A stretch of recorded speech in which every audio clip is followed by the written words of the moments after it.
पंढरीनाथ भगवान की, माऊली ज्ञानेश्वर महाराज की, जगद्गुरु श्री तुकाराम महाराज की, सब संतन की, छत्रपती श्री शिवाजी महाराज की, धर्मवीर छत्रपती महाराज की।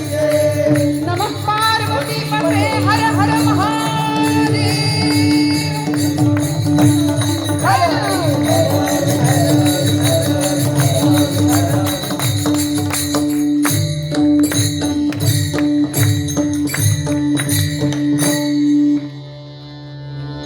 अवघा रंग एक झाला, रंगी रंगला श्रीरंग, मी तू पण गेले वाया, पाहता पंढरीच्या राया, नाही भेदाचे ते काम, पळून गेले क्रोध काम, मी तू पण गेले वाया, पाहता पंढरीच्या राया, देही असोनी विदेही, सदा समाधिस्थ पाही, मी तू पण गेले वाया, पाहता पंढरीच्या राया, पाहता पाहणे गेले दुरी, म्हणे चोखयाची महारे, मी तू पण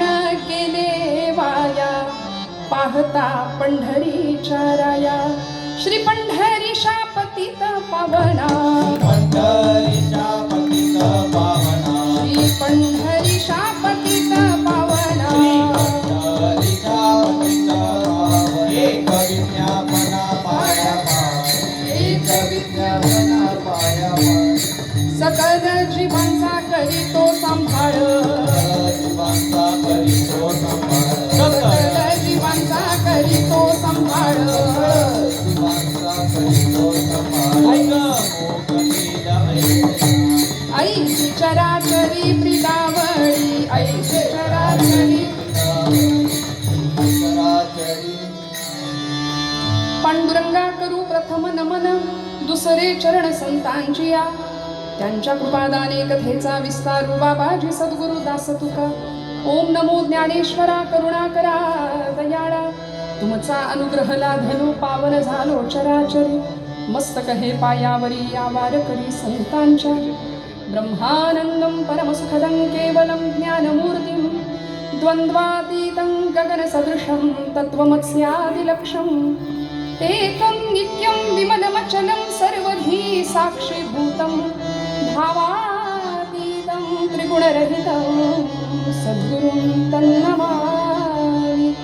योऽन्तः प्रविश्य मम वाचमिमां प्रसुप्तां सञ्जीवयत्यखिलशक्तिधरस्वधाम्ना, अन्यांश्च हस्तचरणश्रवणत्वगादीन् प्राणान्नमो भगवते पुरुषाय तुभ्यं।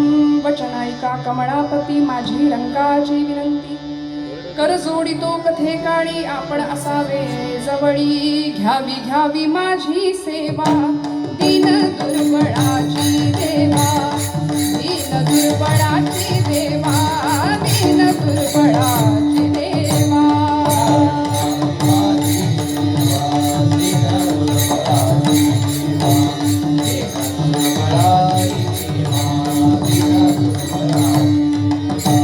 घ्यावी घ्यावी माझी सेवा दीन दुर्बळाची देवा, दीन दुर्बळाची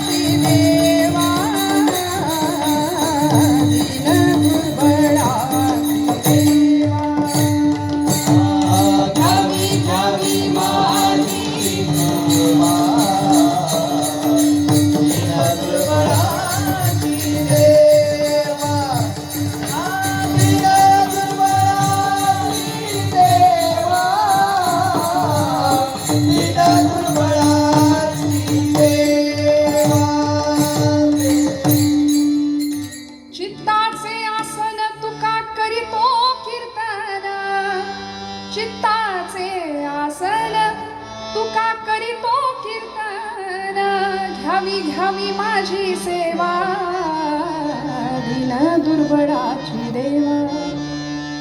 प्रभो तुम्ही महेशाची मूर्ती, मी दुबळा अर्चितसे भक्ती.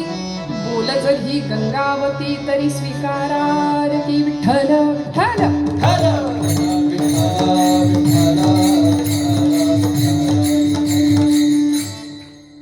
परमेश्वर स्वरूप उपस्थित सर्व श्रोतृवृंदांच्या हृदयस्थ परमात्म्याला अत्यंत श्रद्धापूर्वक भावानी नमस्कार करते, नतमस्तक होते.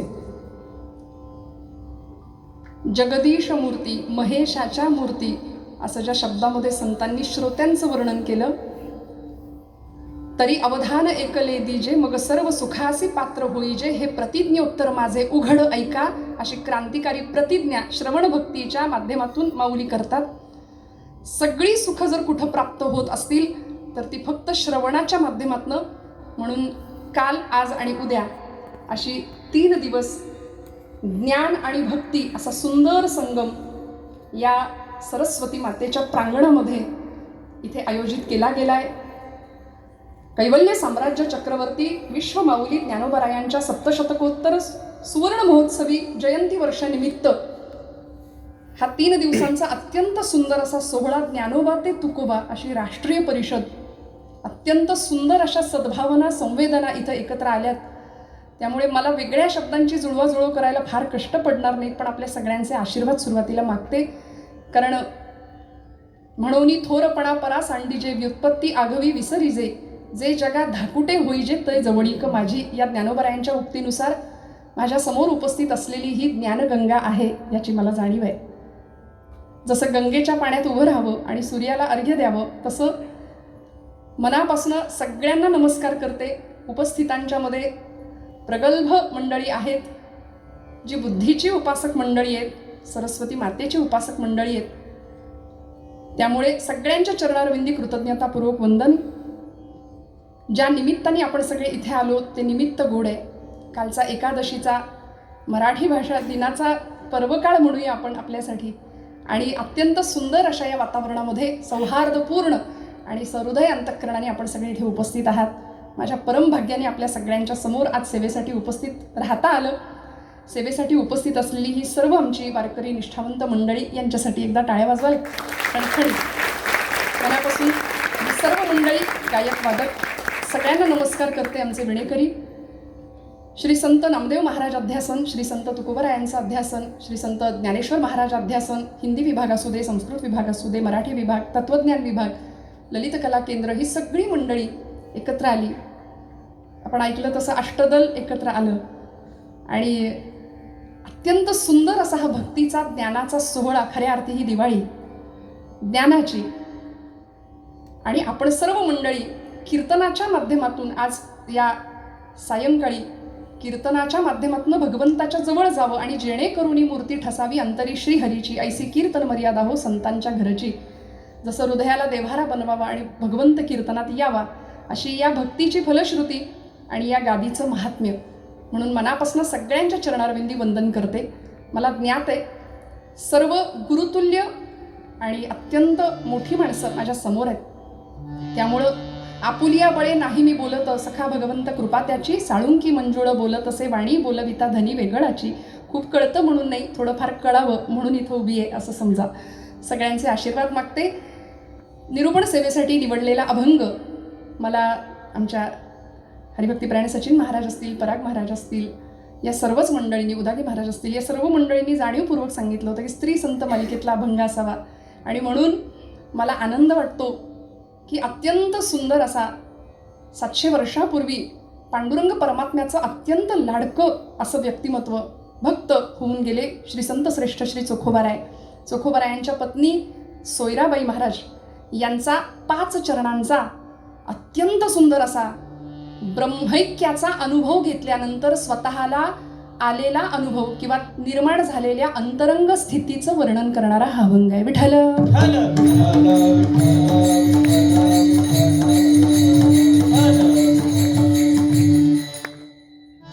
कैवल्य साम्राज्य चक्रवर्ती ज्ञानोबरायांनी भागवत धर्माच्या मंदिराचा पाया रचला. मंडळी, आमच्या या संत परंपरेला अनेक वर्षांची परंपरा आहे, अनेक वर्षांचा इतिहास आहे. मी नेहमी असं म्हणते, ज्या भूमीचं काळीजच अध्यात्म आहे, जी भूमी भारत म्हणजे बुद्धीमध्ये कायम रत आहे, अशा भूमीमध्ये आम्ही जन्माला आलो. धन्य भूमी पुण्य देश जेथे वैष्णवांचा वास, असं म्हणून संतांनी आपल्याच संतांचं वर्णन इतकं सुंदर केलं. एकेका संताचं चरित्र जर लिहायला घेतलं तर अनेक पानांचा इतिहास लिहावा लागतो. पण तुकोबरायांसारख्या प्रगल्भ बुद्धिमत्तेच्या संतांनी लिहावं एका शब्दात, एका ओळीत अनेक संतांचे चरित्र लिहावीत, असे एक एक अभंग. महाज्ञान देती जगाला अभंग, जया भंग नाही असे ते अभंग, असं म्हटलं. आमचा समाज सध्या दुभंग होतोय आणि दुभंगणाऱ्या समाजाला जर अभंग करण्याचं शाश्वत काही असेल तर ते संत वाङ्मय आहे. आणि आपण सगळे संत वाङ्मयाचे उपासक आहात.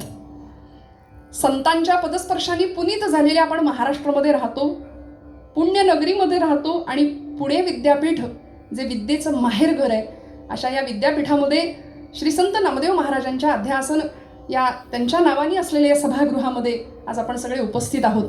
विठुरायाचे प्रेम भांडारी होते, भगवंताशी लढायचे, भांडायचे. भक्त कैवारी या होशी नारायणा बोलता वचना काय लाज म्हणून त्याला विचारायचे. हा अधिकार आपला नाही, खरं तर तो त्यांचाच. भांडणाची वेळ आली तर पांडुरंगाशी भांडण करायचे. आणि या सगळ्या सकल संत मांदियाळींनी जे धर्म मंदिर उभारलं ना, त्या मंदिराचा पाया 750 वर्षापूर्वी किंवा 700 वर्षापूर्वी माझ्या ज्ञानोबरायांनी घातला. आणि या धर्म मंदिराच्या विकास यात्रेची प्रक्रिया बहिणाबाईंनी, संत बहिणाबाईंनी आपल्या शब्दात गोठवून ठेवली. अभंग सुप्रसिद्ध आहे, सर्व परिचित आहे. संत कृपा झाली इमारत फळा आली, ज्ञानदेवे रचिला पाया उभारिले देवालया, नामातयाचा किंकर त्याने केला हा विस्तार, जनार्दन एकनाथ खांब दिला भागवत, तुका झाला असे कळस भजन करा सावकाश, बहिणी म्हणे फडकती ध्वजा निरूपण केले ओझा. अत्यंत सुंदर पद्धतीने ही विकास यात्रा सांगितली. पाया ज्ञानोबरायांनी इतका भक्कम केला, इतका भक्कम रचला की आज त्या धर्म मंदिरावर अनेक वर्ष झाली, अनेक प्रकारचे प्रहार झाले, हल्ले झाले, शस्त्राचे झाले, शास्त्राचे झाले, पण तरी सुद्धा त्या धर्म मंदिराच्या चिऱ्याला सुद्धा तडा नाही गेला. इतकं ते धर्म मंदिर तुमच्या माझ्या मनात पक्क बसलंय. ज्ञानमूर्ती ज्ञानदेव, नाममूर्ती नामदेव, भक्तिमूर्ती तुकोबराय, शांतीमूर्ती एकनाथ महाराज. आणि या धर्म मंदिरावर क्षात्र तेजाची पताका फडकवणारे पुढच्या काळामध्ये आलेले समर्थ रामदास स्वामी. या सकल संतांनी बघा ना, तुमच्या माझ्या मनाला, मनगटाला आणि मेंदूला इतकी बळकटी दिली, एक सुंदर अशी विचारधारा दिली. आणि ज्या भगवंतासाठी ही मंडळी वेडी होती किंवा ज्या ब्रह्मानंद साम्राज्यावर आरूढ होते, तो आनंद तुम्हाला मला वाटावा या अत्यंत प्रामाणिक धारणेने पुन्हा पुन्हा पुन्हा पुन्हा जन्म घेतला. हरिपाठात ज्ञानोबराय म्हणतात, मागील या जन्मा मुक्त झालो. आमची अशी अवस्था आहे की आम्ही कधीच मुक्तावस्थेला पोचलो, पण सेवी तो हा रस वाटी तो अनेका घ्यारे होऊ नका रान भरी, किंवा झाडू संतांचे मार्ग आडराणी भरले जग. यासाठी आम्ही जन्माला आलो, यासाठी आम्ही जन्माला आलो. म्हणून देवच प्रत्येक कुळात संत रूपाने अवतीर्ण झाले, प्रत्येक जातीमध्ये अवतीर्ण झाले. वास्तविक चातुर्वर्ण मया सृष्टम असं म्हणणारे भगवंत वर्णव्यवस्था निर्माण केली कर्माच्या आधाराने. पण नंतरच्या आम्ही मनुष्य मंडळींनी मात्र जातीपातींमध्ये इतका भेद निर्माण केला. एवढंच काय, संतांना सुद्धा जातीत वाटलं. ज्ञानोबा अमुक एका जातीचे, तुकोबा अमुक एका जातीचे. पण या संतांना जर विचारलं तर माझे तुकोबराय उत्तर देतात, वैष्णवांचा धर्म एकच. कोण्याही जीवाचा वर्म सर्वेश्वर पूजनाचे विष्णुमय जग वैष्णवांचा धर्म. मला महाराजांनी 8ची वेळ सांगितली, 5 चरणांचा अभंग आहे आणि 8 वाजेपर्यंत पूर्ण करायचं आहे. भेदा भेद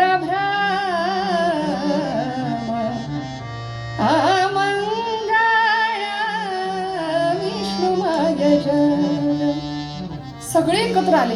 यारे यारे लहान थोर, याती भलती नारी नर, सगळ्यांचे आहेत अधिकार. पंढरीच्या लोकांनाही अभिमान, पाया पडे जन एकमेका. सामाजिक ऐक्य या सगळ्या संत मंडळींनी करावं. आणि पंढरीमध्ये भीमाचंद्र भागेच्या वाळवंटामध्ये सकल संतांचं पहिली परिषद भरली म्हणूया ना, पहिलं संमेलन भरलं. आणि त्या संमेलनाच्या मुख्य होते आमच्या जनाबाई आईसाहेब. जनाबाईंनी सांगावं, ज्ञानदेवांचं गाणं ऐकावं, त्यांनी चाल म्हणावी. एकच टाळी झाली चंद्रभागे वाळवंटी, एकच टाळी झाली चंद्रभागे वाळवंटी.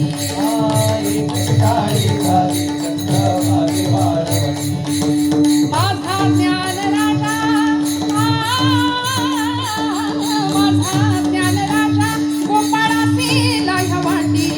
नामदेव कीर्तन करी पुढे देवनाचे पांडुरंग, नामदेव कीर्तन करी पुढे देवनाचे पांडुरंग. किती आनंद होता. नामदेव महाराज कीर्तन करत आहेत. पंढरीश परमात्मा जगाचा बाप नाचतोय. जनी म्हणे बोला ज्ञानदेवा अभंग, अभंग बोलता रंग भरला कीर्तनी, अभंग बोलता रंग भरला कीर्तनी, अभंग बोलता रंग भरला कीर्तनी, अभंग बोलता रंग भरला.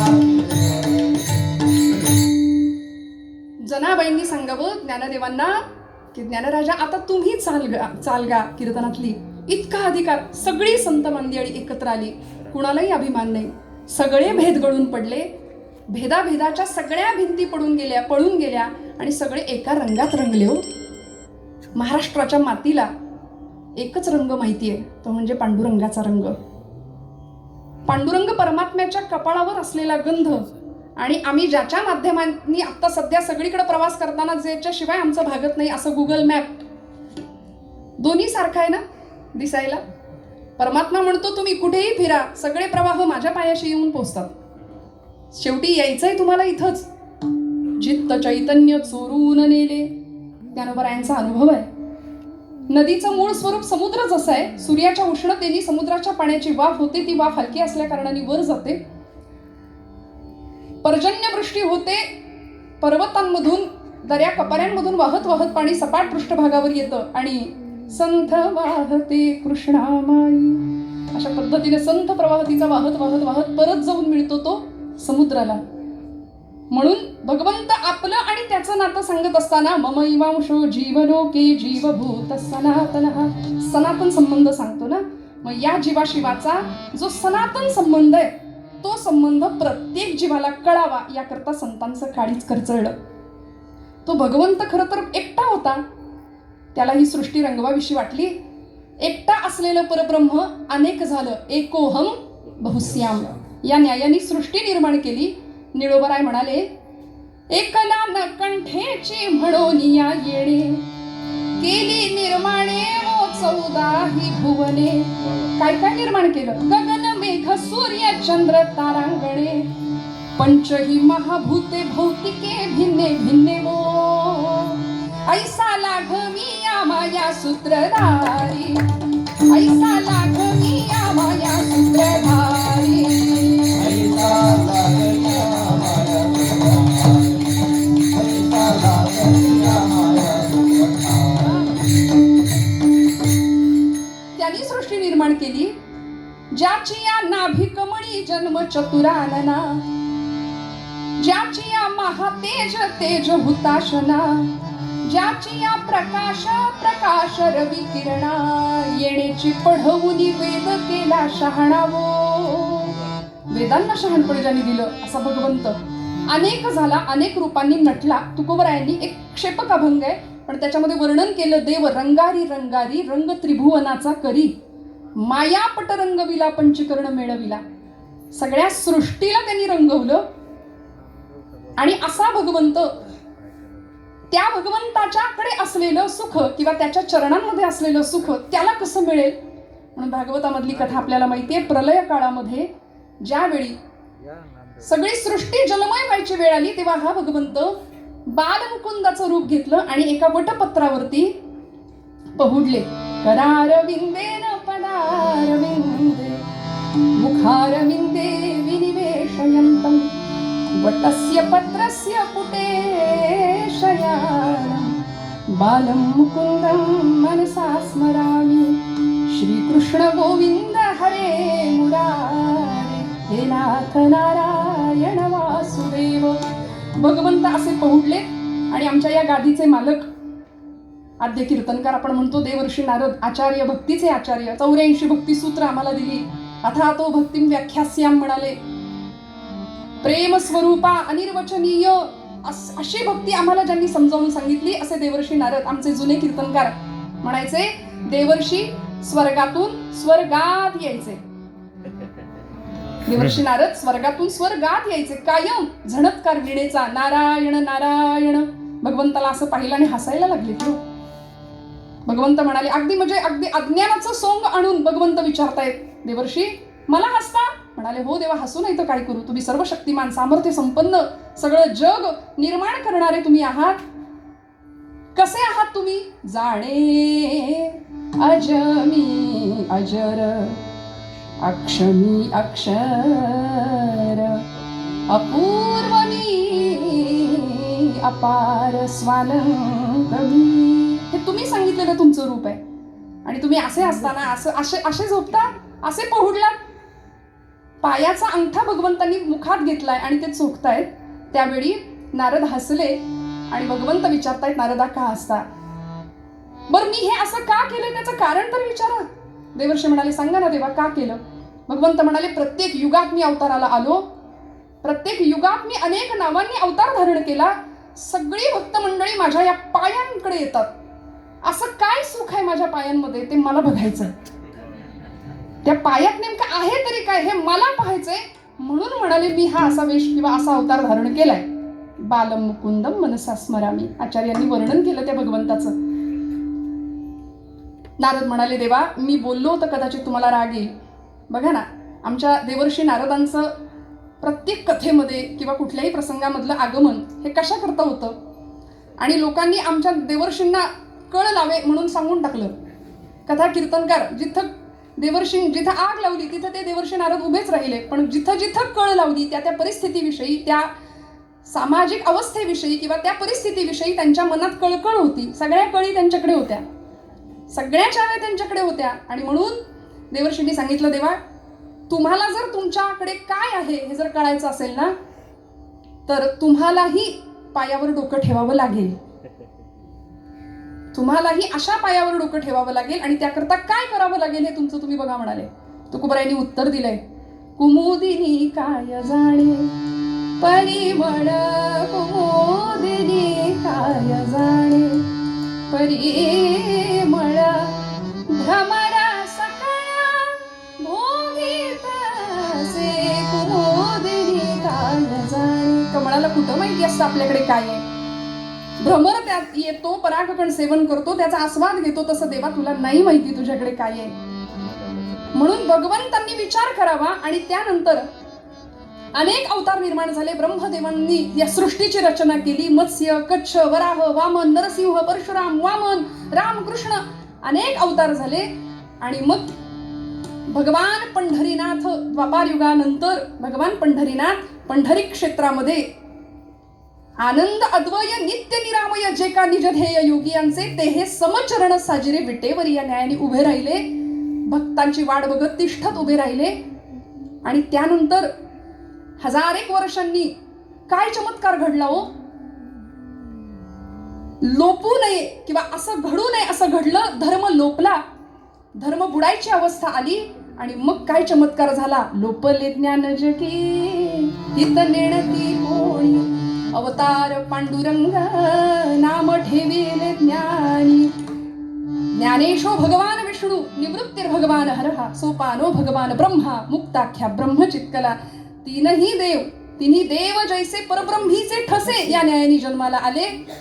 ब्रह्मचित्कला आदिशक्ती आदिमाया मुक्ताई रूपाने अवतीर्ण झाली. आणि ही सगळी मंडळी ज्यावेळी प्रथम पंढरपूरला येतात त्यावेळी पांडुरंगाला पाहिलं.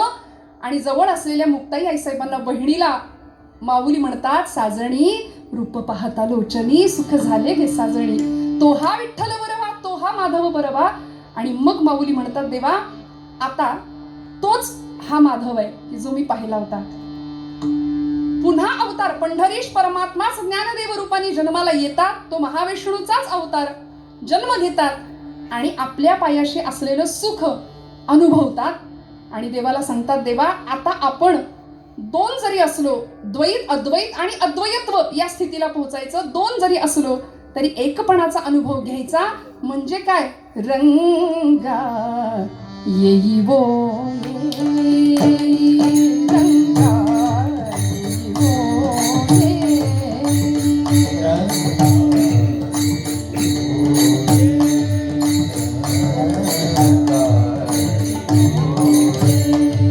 तिला काय संबोधन दिलं? विठाई विठाई माझे कृष्णाई कान्हाई. विठाई विठाई माझे कृष्णाई कान्हाई. विठाई विठाई माझे कृष्णाई कान्हाई.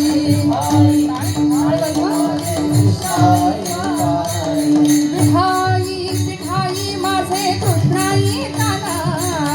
विठाई विठाई माझे कृष्णाई कान्हाई.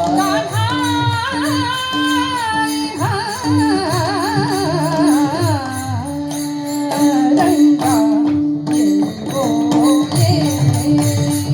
रंगा येई वो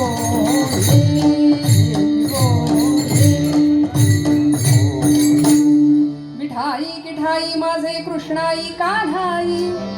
रंगा येई वो, तुझा माझा रंग एक झाला पाहिजे पांडुरंगा, अशी इच्छा अपेक्षा व्यक्त केली. भगवंतांनी सृष्टी निर्माण केली, त्यावेळी सगळी सृष्टी रंगवून टाकली. निसर्ग निर्माण केला, प्रत्येक वस्तूमध्ये पदार्थामध्ये रंग भरले. आणि ज्यावेळी माणसाला रंग द्यायची वेळ आली, मला असं म्हणावंसं वाटतं, भगवंतांनी विचार केला असेल, हा माणूस नावाचा प्राणी दिवसात अनेक रंग बदलतो, याला कुठला बरं रंग द्यायचा आता, नाही का? इतके रंग आम्ही बदलतो. म्हणून तर बहिणाबाईंना समाज मानसाला प्रश्न विचारावा लागला, मानसा मानसा कधी म्हशील माणूस, लोभापायी मानसाचा झाला रे कानूस. मानसा मानसा तुझी नियत भिकार, तुझ्या परिस बरं गोठ्यातलं जनावर. किती कळवळून हे प्रश्न संतांनी किंवा आमच्या साहित्यिकांनी, आमच्या कवयित्रींनी व्यक्त केले. जनाबाईंनी सांगितलं, देवा आम्हाला कुठलाच वेगळा रंग नको, आम्हाला तुझा रंग हवाय, तुझ्या रंगामध्ये आम्हाला रंगवून जायचंय. माझा माझा रंग तुझे गोडे, माझा माझा रंग तुझे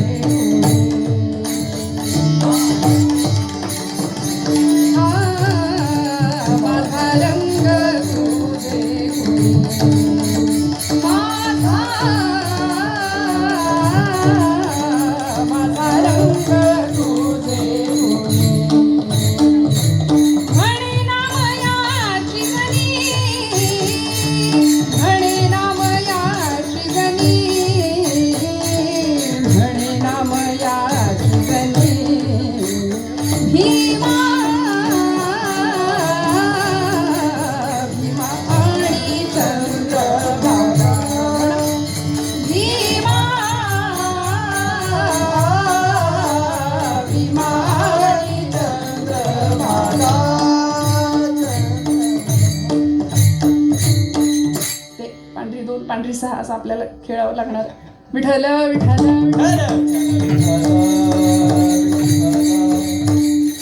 जनाबाईंनी सांगितलं, माझा रंग तुझे गुणी, म्हणे नाम याची जनी. आणि असा रंग जो भक्तीचा आहे, तो भगवंता तुझ्या रंगामध्ये आम्हाला रंगव, ही मागणी ही याचना सकल संतांनी करावी. आणि आज ज्या सोयराबाईंचा अभंग आपण घेतलाय ना, त्यांनी ती अवस्था डोळ्यांनी पाहिली होती, त्यांनी तो अनुभव घेतला होता. 750 वर्षापूर्वींचा काळ, ज्या अस्पृश्यतेचे चटके स्वतः चोखोबांनी भोगले, अनुभवले, सोयराबाईंनी अनुभवले. पंढरीश पांडुरंगाच्या पायरीवर बसलो तर विटाळ होतो म्हणून हाकलून द्यावं. भक्तीच्या सागरी फुले अंतर, भक्तीच्या सागरी प्रेमाचा तरंग फुले अंतरंग चोखोबांचे. या अवस्थेमध्ये चंद्रमौळी झोपडी बांधावी चंद्रभागेच्या तीरावर आणि तिथून पांडुरंगासाठी आर्त हाक मारावी. भगवंता मी आलोय तुझ्या दारात कशाला, बहु भुकेला झालो, बहु भुकेला झालो, बहु भुकेला झालो, तुमच्या उष्ट्यासाठी आलो, तुमच्या उष्ट्यासाठी आलो.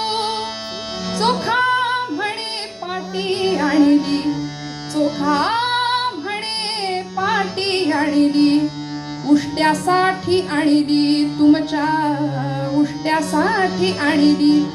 माय बाप जोहार, माय बाप जोहार, जोहार माय बाप जोहार, जोहार माय बाप, जोहार माय बाप, जोहार माय बाप जोहार, जोहार माय बाप जोहार. तुमच्या महाराजा मी महार, तुमच्या महाराजा मी महार, तुमच्या महाराजा मी महार.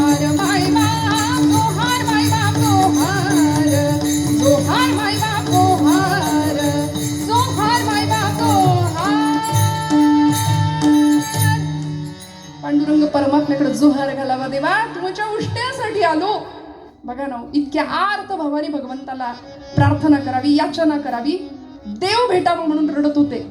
आणि भक्तीच्या या अशा उच्च शिखरावर अलौकिक अनुभूतीवर पोहोचलेली ही सगळी संत मांदियाळी आज आमच्या सोयराबाईंनी अवस्था पाहावी, आपणही त्या आत्मनंदामध्ये मग्न व्हावं आणि अद्वैताचा अनुभव घेतल्यानंतर त्या श्रीरंगाचा रंग मला लागला ही अनुभूती आल्यानंतर सोयराबाई ती अनुभूती व्यक्त करतात अभंगाच्या प्रथम चरणापासून. अवघा रंग एक झाला, अवघा रंग एक झाला, अवघा रंग एक झाला, अवघा रंग एक झाला, अवघा रंग एक झाला, अवघा रंग एक झाला, अवघा रंग एक झाला,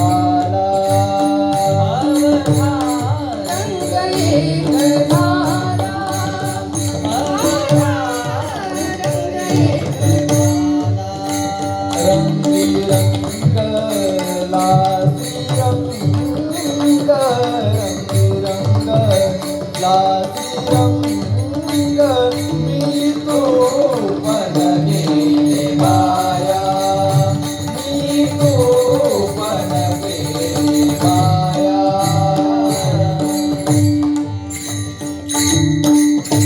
अवघा रंग एक झाला, रंगी रंगला श्रीरंग, मी तू पण गेले वाया, पाहता पंढरीच्या राया. आपल्याला आलेली अनुभूती सोयराबाई व्यक्त करतात. सगळा रंग एक झाला म्हणजे काय हो, भगवंत आणि मी आम्ही दोन राहिलोच नाही. जीव ब्रह्मैक्याची चर्चा करत असताना आद्य जगद्गुरु शंकराचार्य आपल्या शिष्यांना प्रश्न विचारतात.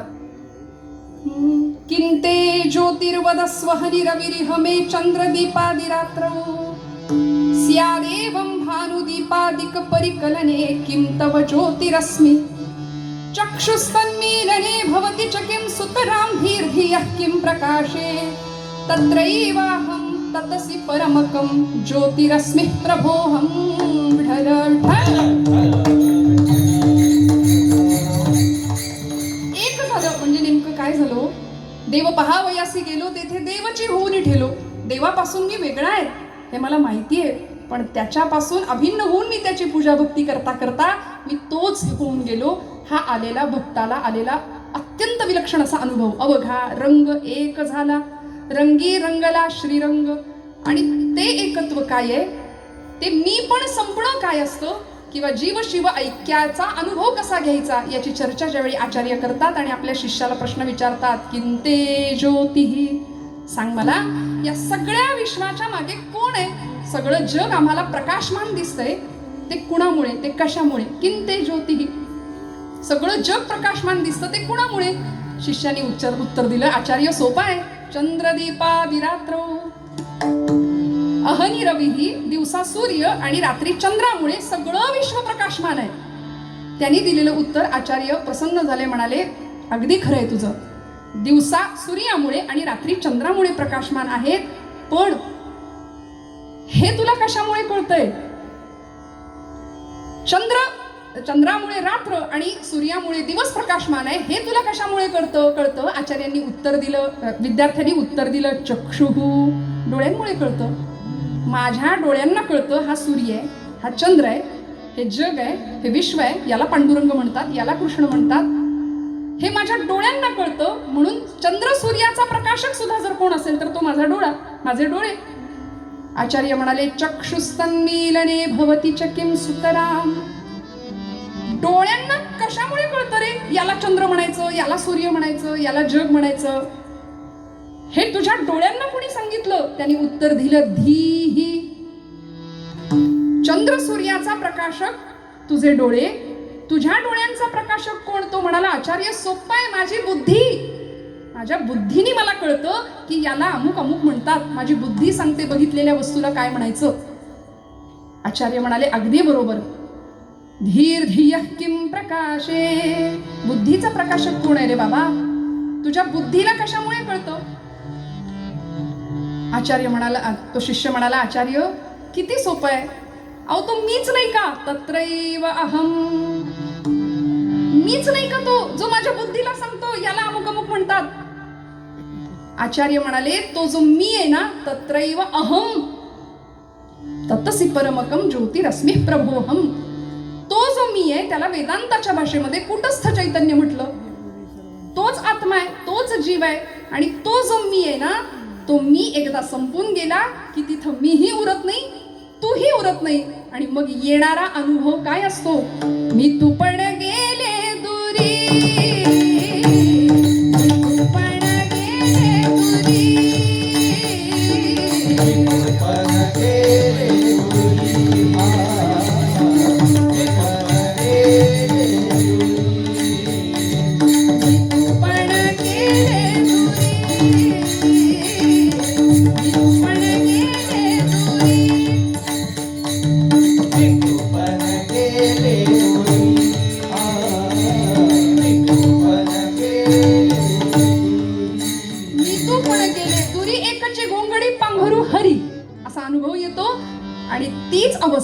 तीच अवस्था जिथं मीही उरत नाही, तूही उरत नाही, एकत्वाचा, ऐक्याचा संपूर्ण सुंदर असा साक्षात्कार भक्ताला अनुभवायला मिळतो. आणि देवा तू आणि मी दोन राहिलोच नाही, या भाव विश्वावर भक्त आरूढ होतो. हाच अनुभव सोयराबाई सांगतात अभंगाच्या दुसऱ्या चरणामध्ये. मी तू पण गेले वाया, मी तू पण गेले वाया,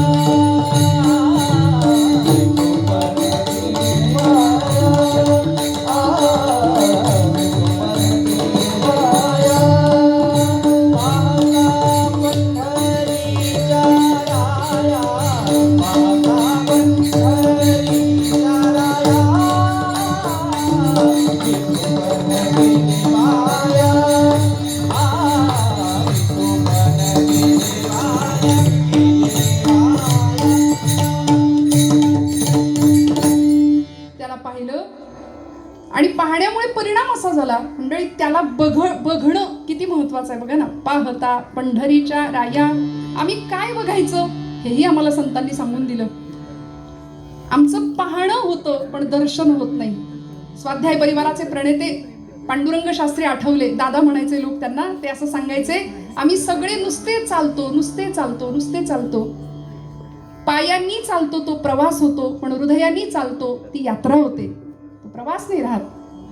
आम्ही डोळ्यांनी सगळं पाहतो, सगळं बघायचं असतं आम्हाला, पण डोळ्यांनी बघणं हे फक्त दृश्य, फक्त पाहणं होतं.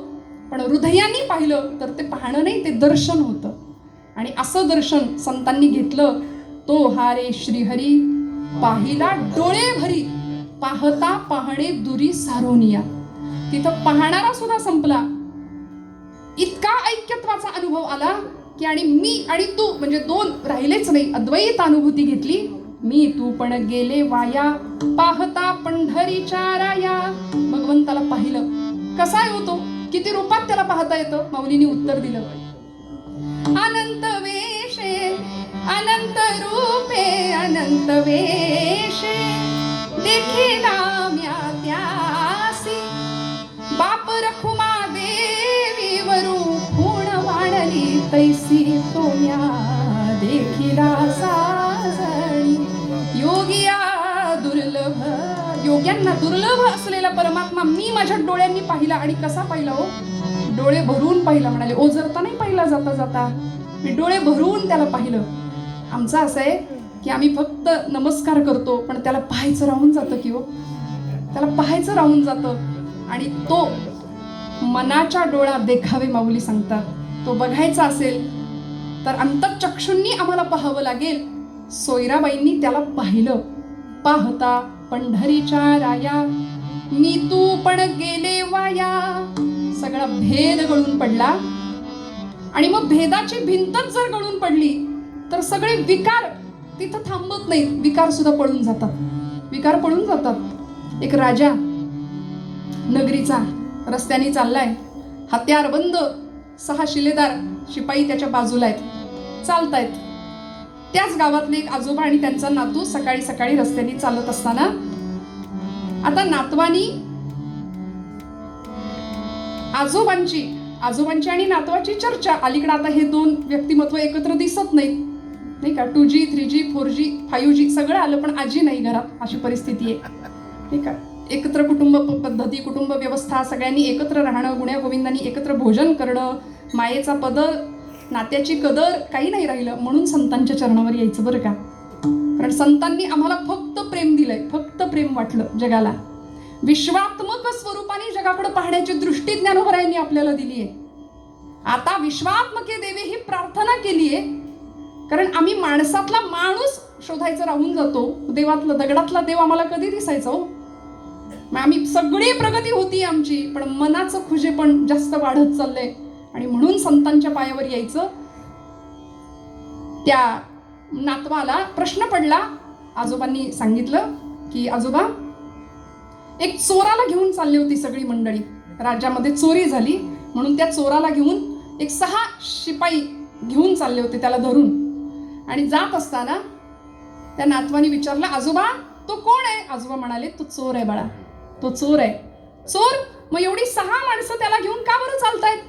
आजोबा म्हणाले, त्यांनी चोरी केली आहे म्हणून त्याला पकडून घेऊन चालले. झालं. ते चित्र त्या बाळाने लक्षात ठेवलं. दुसऱ्या दिवशी परत आजोबांबरोबर चालत असताना आता चित्र बदललं. काल चोर होता, आज मध्यभागी त्या नगरीचा राजा चालतोय आणि त्याचे 6 शिपाई त्याच्या बाजूने चालतायत. काल आजोबांनी सांगितलं होतं 6 शिपायांच्या मध्ये जो चालतोय तो कोण आहे? चोर आहे. तो ओरडला, आजोबा चोर. आजोबा म्हणले, अरे बाळा हळू, तो चोर नाहीये, तो या नगरीचा राजा आहे. अरे काल तर मला सांगितलं तो चोर आहे आणि आज 6 जणांच्या मध्ये असलेला तो राजा कसा झाला? आजोबांनी अगदी सोपं उत्तर दिलं. म्हणाले, बाळा कालचे जे 6 जण होते ना, त्यांच्या ताब्यामध्ये तो मधला होता म्हणून तो चोर. आणि आजचे जे 6 जण आहेत त्यांच्यावर याचा ताबा आहे म्हणून तो राजा आहे.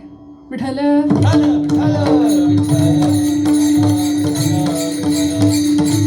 मग परिणाम काय हो? आमच्या ठिकाणचे विकार सगळे गळून पडायचे असतील, सगळ्या भेदाच्या भिंती जर गळून पडायच्या असतील, तर सोयराबाईंचा अनुभव, नाही भेदाचे ते काम,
जायचं असेल, भेद गळून पडायचा असेल, तर भगवंताकडं लेकरू म्हणून जाता आलं पाहिजे आम्हाला.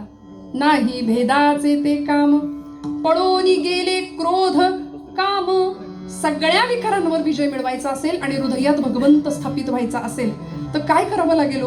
सकाळची वेळ, सौभाग्यवती गृहलक्ष्मी सगळी कामं आटोपली. आता नैवेद्याचं, सणाचा दिवस आहे, नैवेद्य करायचंय भगवंतांचा. 6 महिन्याचं बाळ होतं तिचं. पाळण्यामध्ये त्याला झोपवलं आणि कामाला लागली. सोहळ्यामध्ये स्वयंपाक सुरू झाला. स्वयंपाक करत असताना लेकरूवाळी लहान बाळ ते 15व्या मिनिटाला उठलं आणि रडायला लागलं. तिने त्याला तसंच रडत ठेवलं. सोहळ्यात स्वयंपाक सुरू आहे, नैवेद्याचं काम चालू आहे, स्वयंपाक सुरू झाला. ते बाळ रडतंय ते ऐकलं शेजारणीनी. ती आली आणि ती म्हणाली, अगं तुझं बाळ कधीच रडतंय, त्याला घे तरी. ती म्हणाली, आता समस्या अशी आहे की मी बाबा सोहळ्यात आहे, त्याला कधी घेऊ, रडू दे, थोडा वेळ रडेल आणि झोपेल. तिने सांगितलं तुझी समस्या मी सोडवते. त्या बाळाला घेतलं, त्याच्या अंगावरचे सगळे कपडे काढले, खऱ्या अर्थी त्याला सोहळा केला आणि तिच्याकडे दिला. त्या आईने पटकन त्याला उचलून घेतलं, पटापट मुके घेतले. त्या आईनी जसं त्या बाळाला उचलून घेतलं तसं जगाच्या आईनी आम्हाला उचलून घ्यावं असं वाटत असेल तर आमच्याही अंगावर, देहावर आम्ही मोहाचे, मायेचे, वासनेचे, विकारांचे, अहंकाराचे अनेक पट म्हणजे वस्त्र चढवून ठेवली आहेत, ती उतरवावी लागतील. ती एकदा उतरली की जगाची आई आम्हाला उचलून घेईल, जगाची आई उचलून घेईल. मग तिच्याकडे धावणारं ते लेकरू जसं आहे ना, तशी आमची अवस्था असली पाहिजे. आणि मग ती कधी निर्माण होईल? नाही भेदाचे ते काम, पळून गेले क्रोध काम. तुकोबराय म्हणतात, या कामाने इतका त्रास दिला आम्हाला, कामे नेले चित्त नेदी अवलोकू मुख, कागा सासुरवाशी मज केले भगवंता. स्वाधीनता ते नाही, या कामाने फार त्रास दिला. आणि मंडळी खरं आहे, राग ही वृत्ती आहे, पण रागातून निर्माण झालेला क्रोध हा विकार आहे. वासना किंवा काम ही वृत्ती आहे, पण कामातून निर्माण झालेली वासना हा विकार आहे. म्हणून विकारांच्या अधीन जीवन जाता कामा नये, याकरता आमच्या अंतरंगातला भेद मावळला पाहिजे. स्वामी स्वरूपानंद पावसला खूप मोठे संत होऊन गेले. ज्ञानेश्वरांच्या ज्ञानेश्वरीवर त्यांनी अभंग ज्ञानेश्वरी ग्रंथ लिहिला. पावसमध्ये आजही कुणी कधी गेलं आणि ज्ञानेश्वरी उघडली तर आपल्या प्रश्नांची उत्तरं, जो आज प्रश्न डोक्यात आहे त्या प्रश्नाचं उत्तर तिथे मिळतं. इतका अधिकार संपन्न असे ते संत. स्वामी स्वरूपानंद म्हणतात, मी माझे मावळो सर्व, तू तुझे उगवो आता. माझं मी पण संपून जाऊ दे, देह नव्हे मी हे सरे, उरला उरे विठ्ठल. हा तुकोबरायांचा अनुभव आहे. मग उरतं काय? तुका म्हणे आता उरलो उपकारा पुरता अनुरणीया थोकडा, तुका आकाशा एवढा. इतक्या विलक्षण अवस्थेला पोहोचलेले आमचे सगळे संत होते. आता भगवंताला पाहिल्यानंतर पुढची अवस्था काय आहे? भेद मावळून गेला, मी तू पण संपलं, विकार संपून गेले. कर्म, ज्ञान, भक्ती, वैराग्य या 4 फाळ लावलेल्या नांगरांनी अंतःकरणाची जमीन अशी सुपीक झाली. आणि मग आता हृदय हे आपुले चौफाळून या भले, वरी वैसवू पाऊले श्री गुरूंची ऐक्य भावाची अंजुळी. असा अनुभव भक्ताला प्राप्त होतो. सगळीकडे असलेला भगवंत तो माझ्यात नाहीये हा आलेला अनुभव भेद गळून पडला, भेद गळून पडला. ज्ञानोबरायांनी, आमच्या गोपालकृष्णांनी सगळं सांगून ठेवलं ना हो. सुवर्ण आणि अलंकार, मृत्तिका आणि घट, तंतू आणि पट, ती मिठाची बाहुली वर्णन केलं. जशी समुद्रामध्ये जाते, समुद्र किती खोल आहे पाहण्याकरता, आणि समुद्रच होऊन जाते, एकरूप होऊन जाते. तुकोबरायांनी वर्णन दिलं, प्रमाण दिलं.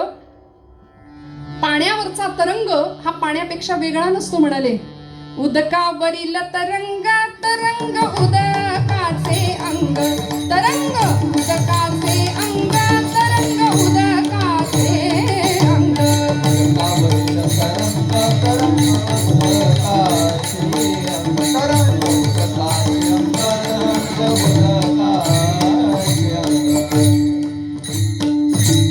उदकावरील तरंग, तरंग उदकाचे अंग, तरंग उदकाचे अंग,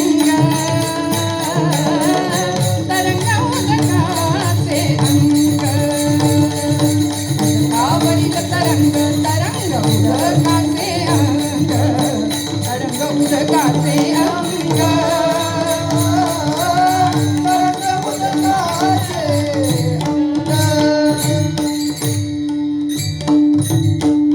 तैसे तुम्हा आम्हा झाले एकी एक सामावले, एकी एक सामावले, एकी एक सामावले. उदकावरील तरंग, तरंग उदकाचे अंग.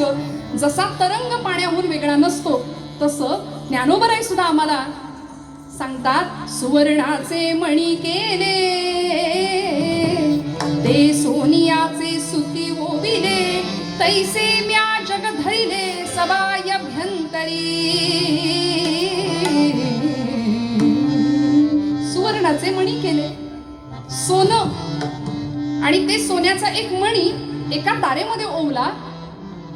मग माऊली प्रश्न विचारतात, मण्यात तार आहे की तारेत मणी आहे, दोऱ्यात मणी आहे की मण्यात दोरा आहे, हे जसं सांगता येत नाही.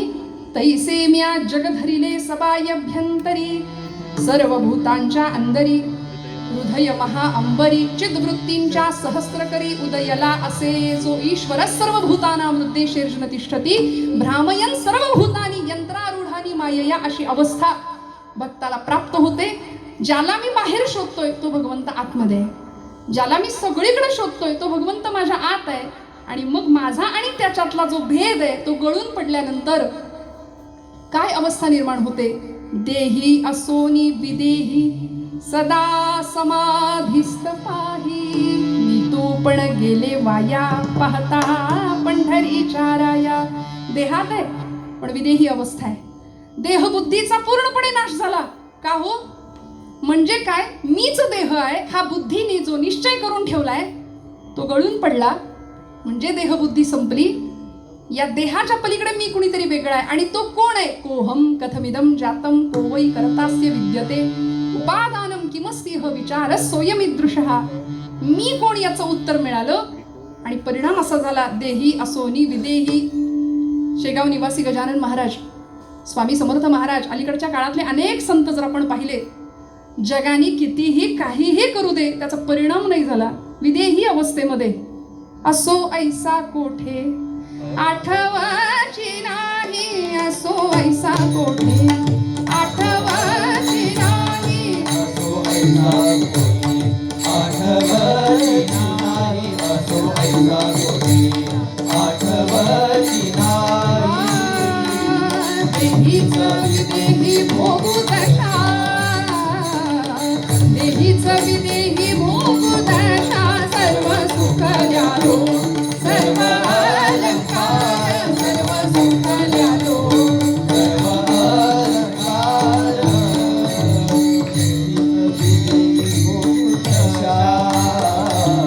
देहीच विदेही भोगू दशा, सर्व सुख द्यालो, सर्व अलंकार, सर्व सुख द्यालो, सर्व अलंकार.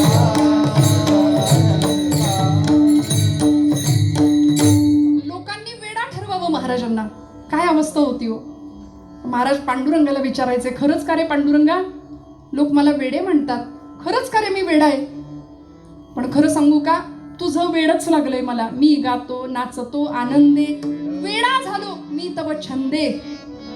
का? कारण मला आलेला अनुभव असा आहे, गोड तुझे रूप, गोड तुझे नाम, देई माझा प्रेम सर्व काळ, गोड तुझे रूप, गोड तुझे नाम. तुझ्या रूपानी मला, तुझ्या नामानी मला इतकं वेड लावलं, लोकांनी वेड ठरवलं, मला परिणाम नाही, मला फरक नाही पडत. कोणी निंदा कोणी वंदा, आम्हा स्वहिताचा धंदा. अशा विदेही अवस्थेमध्ये पोहोचले. देहात असून देहाचा विसर पडणं ही अवस्था. तुका म्हणे आम्ही झालो अग्निरूप, अशी अवस्था. भगवत स्वरूपाचा विलक्षण अनुभव घेतला. देहीच विदेही भोगू दशा.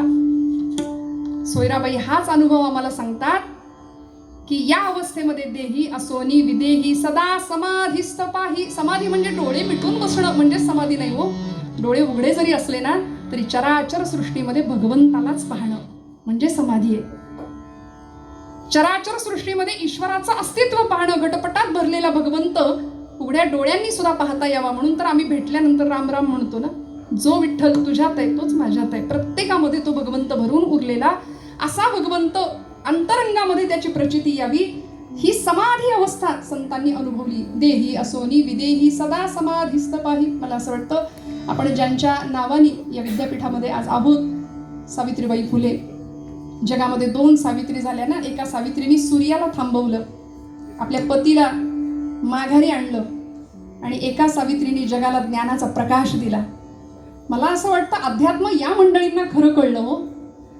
कारण रस्त्याने जाताना शेण चिखलाचे गोळे अंगावर पडत होते, पर्याय नाही, परिणाम काहीच नाही. देहीच विदेही भोगू दशा. मला महत्वाचं आहे, कारण आजच्या अंधकारातनं उद्याचा उषक्काल मला जो निर्माण होणार आहे तो मला दिसत होता. फार सुंदर वर्णन केलं. मागास आजना आहे भारतीय महिला जगती. किती उपकार आहेत बघा. त्यांच्यामुळे खरं तर मी सुद्धा आज इथे उभी आहे.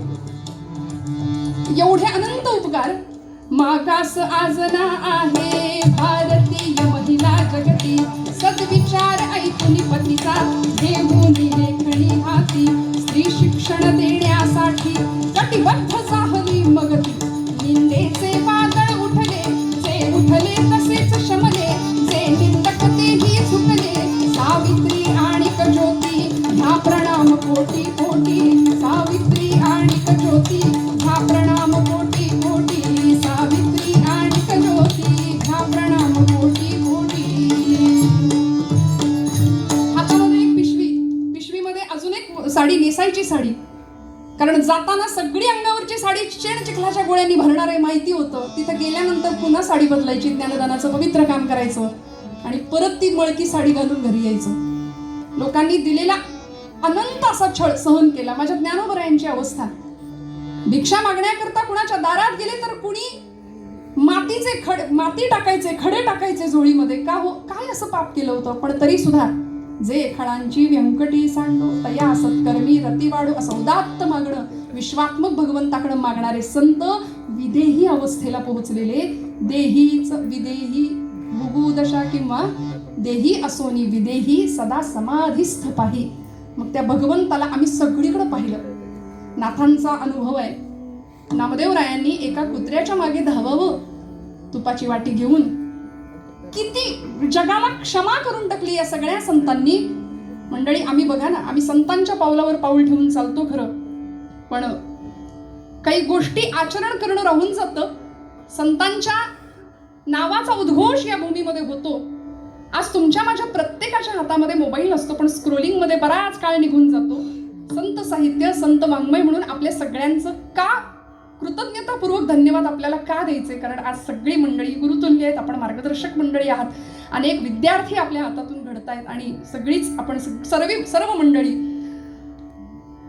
सरस्वती मातेची उपासना करतायत, ज्ञानाची उपासना करत आहात आणि खऱ्या अर्थी संतांच्या वाटेवरून आपण सगळे चालतात. मी मगाशी सरांना म्हटलं, सर मला सांभाळून घ्या. मी हिंदी विभाग प्रमुख सरांच्या विभागात बसले होते तेव्हा सरांना म्हटलं, सर म्हणाले माऊली आपल्या सगळ्यांना सांभाळतायत. मला असं त्यांचं ते वाक्य इतकं भावलं की खरी गोष्ट आहे. ही भावना मनामध्ये येणं सुद्धा किती उदात्त अंतःकरणाचं लक्षण आहे. ती गोष्ट आहे. आपल्या सगळ्यांना ज्ञानोबराय सांभाळतायत. भगवंताला त्यांनी ओळखले, बस त्यांच्यावर विश्वास ठेवून चालत राहूया. देव आपल्यालाही दिसेल. आणि तो कुठं शोधायची गरज नाही, आतमध्येच आहे. फक्त आम्ही पाहत नाही. मुरारी बापू म्हणतात, कभी खुद को फोन लगा के देखा है, एंगेज टोन सुनाई देगी म्हणले. आपणच आपल्याला फोन कधी लावतो का? आपलाच मोबाईल, आपलाच नंबर डायल करायचा. काय येतं समोरून? अभी इस समय सभी लाईन. आम्ही इतके व्यस्त आहोत की आतमध्ये बघायला तयार नाही. आम्ही सगळे बाहेर पाहतोय. मग अशा अवस्थेला आम्ही कधी पोहोचणार? ज्या अवस्थेला ज्ञानोबा तुकोबा होते, ज्या अवस्थेला नामदेव महाराज होते. पांडुरंग परमात्म्याशी भांडण करण्याचा अधिकार नामदेव महाराजांनी मिळवला. 5व्या वर्षी अलौकिक सिद्धी प्राप्त केली आणि भगवंताला सांगितलं होतं, देवा माझे वडील गावाला गेले, त्यांनी मला सांगितलंय देवाला जेवू घाल आणि तो जेवल्याशिवाय तू जेवू नकोस. 5व्या वर्षीचं वय, 5व्या वर्षी नामदेव महाराज पांडुरंगासमोर उभे राहतात. मंडल केलं, ताट ठेवलं, पाणी फिरवलं, म्हटले करा सुरुवात आता. देव जेवायला तयार नाही. कितीतरी अर्जव करून झाली, देव जेवायला तयार नाही. आणि एक क्षण असा आला की देवा आता जर जेवला नाहीस ना तर तुझ्या या पायरीवर डोकं आपटून जीव देतो म्हणाले. त्यावेळी भगवंतांनी त्या गाभाऱ्यातून आवाज आला. डोक्याला लागलंच नाही, डोक्याखाली मौसर हात लागावा जणू आणि गाभाऱ्यातनं आवाज आला, नामया दगडाचा देव कधी जेवतो का रे? नामदेव महाराज म्हणाले, देवा दगडाचा देव कधी बोलतो का रे? बोललास? साठून पुसून स्वच्छ करायला लावलं नव्हतं ताट. नैवेद्याचं संपूर्ण पान भगवंतांनी स्वच्छ केलं आणि आला तो. मला असं वाटतं तुमच्या माझ्याकरता सुद्धा येईल. फक्त तो कुठं आहे ती दृष्टी आम्हाला मिळवावी लागेल. कुठं आहे तो? कधी दाह ग्रीष्माचा तो, कधी मेघ ओला,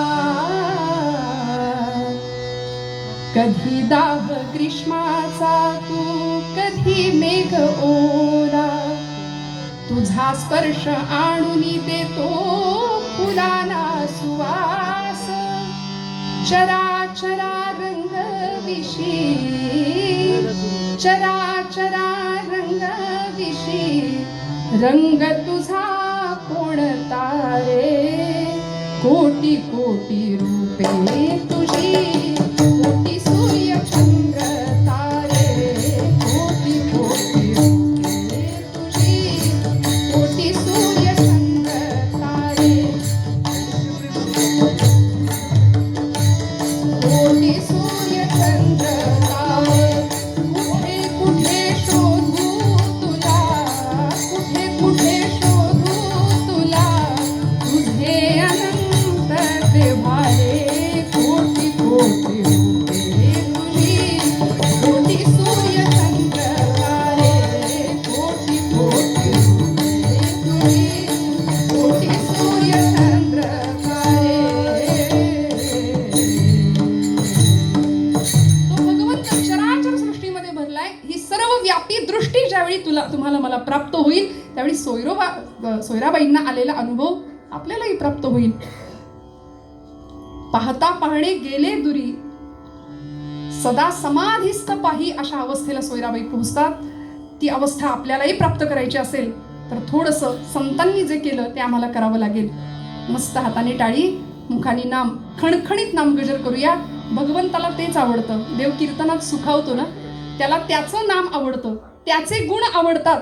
ते मज प्राणा परवते, आवडते निरुते, जे भक्त चरित्राते प्रशंसिते असं म्हणतात. भक्तांचं गुणगान केलेलं त्याला आवडतं, त्याचे गुण गायलेले त्याला आवडतात. ब्रह्मचैतन्य गोंदवलेकर महाराज म्हणाले, आपले नसलेले गुण लोकांनी गावे असं आपल्याला वाटतं की नाही? तसं आपले नसलेले गुण लोकांनी गावे असं आपल्याला जसं वाटतं, तसा तो तर गुणाधीश आहे. ज्ञान वैराग्य ऐश्वर्य यशश्री औदार्य हे साही गुणवर्य वसती जेथ, असं ज्याचं वर्णन माऊली करतात, तो गुणांचा स्वामी आहे. मग त्याचे असलेले गुण आपण जर गायले तर त्याला किती आनंद होईल. त्याचं नाम त्याला प्रिय आहे, त्याचं गुण आपण जर गायलो तर त्याला प्रिय आहे. आणि कीर्तन ही परंपरा किंवा ही कीर्तनाची अव्याहतपणे चालत असलेली धारा आपल्या संस्कृतीचा अभिमान आहे. त्यामुळे खणखणीत टाळी, कीर्तनाचा प्राण, भजन, खणखणीत नाम घेऊया. विटेवरी उभा कटेवरी हा, पूर्ण ब्रह्म हा पंढरीनाथ. विठोबा रखुमाई, जय गोपाळ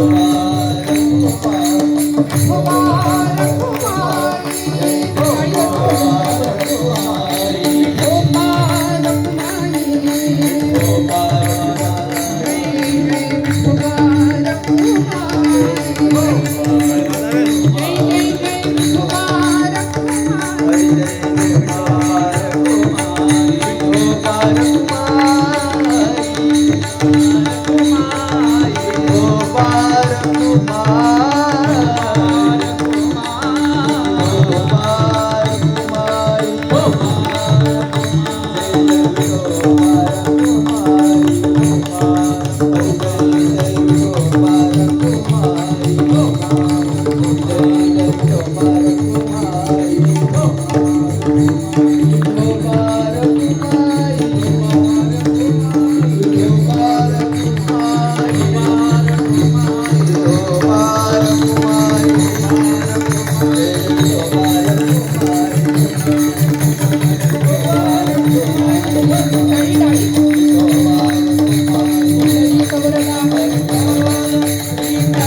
आवाज येऊ द्या.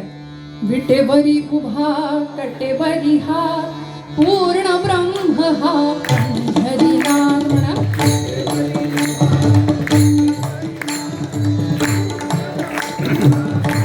मागे. विटेवरी उभा कटेवरी हा, पूर्ण ब्रह्म हा पंढरीनाथ.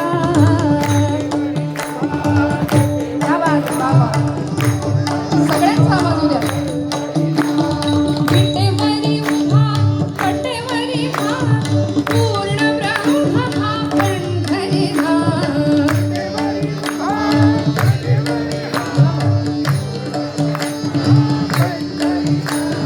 विटेवरी उभा कटेवरी हा पूर्ण ब्रह्म हा पंढरीला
सोखयाची महारी.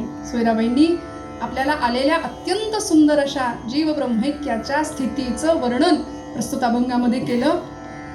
संतश्रेष्ठ शांतीब्रह्म एकनाथ महाराजांनी आपल्याला संध्या दिली. मंडळी, ऐसी कर्मे ती झाली ब्रह्मार्पण, जनी नोहे अवघा जनार्दन. सहज कर्मे ती झाली ब्रह्मार्पण, जन नोहे अवघा जनार्दन. ऐसे ऐकती निवती साधू जन, एका जनार्दनी बाणली निज खूण. झाली संध्या संदेह माझा गेला, आत्माराम हृदयी प्रगटला. झाली संध्या संदेह माझा गेला. असं निसंदेह जीवन जगता यावं, संतांच्या चरणावर पूर्ण विश्वास टाकता यावं आणि मनुष्य जीवनाचं अत्यंत सुंदर असं सार्थक आम्हाला करता यावं, हे या एका उद्देशाने झालेली सेवा परमेश्वर चरणावर रुजू करते. बोलत असताना काही वेडवाकडं गेलं असेल तर मोठ्या अंतकरणाने क्षमा करा. आपण सर्व माझ्यापेक्षा वय, ज्ञान आणि अनुभव या सर्वतोपरी सर्व बाबतीमध्ये श्रेष्ठ आहात, ज्येष्ठ आहात. किंबहुना तुमचे केले धर्म कीर्तन हे सिद्धी नेले, तेथे माझेची उरले पायिकपण. या ज्ञानोक्तीप्रमाणे सगळ्यांच्या चरणावर झालेली सेवा रुजू करते. आणि पुन्हा एकदा या सर्व अध्यासनांना विद्यापीठाकडून आयोजित झालेला हा 3 दिवसीय अतिशय सुंदर असा मेळावा, ही परिषद ज्ञानोबा तुकोबांच्या चरणावर ही सगळी सेवा रुजू करते. आणि सगळ्यांच्या चरणावर नमस्कार करून सगळ्यांना कृतज्ञतापूर्वक धन्यवाद देऊन सेवेला विराम देते. विठ्ठल जय जय. जय जय विठ्ठल, जय जय विठ्ठल.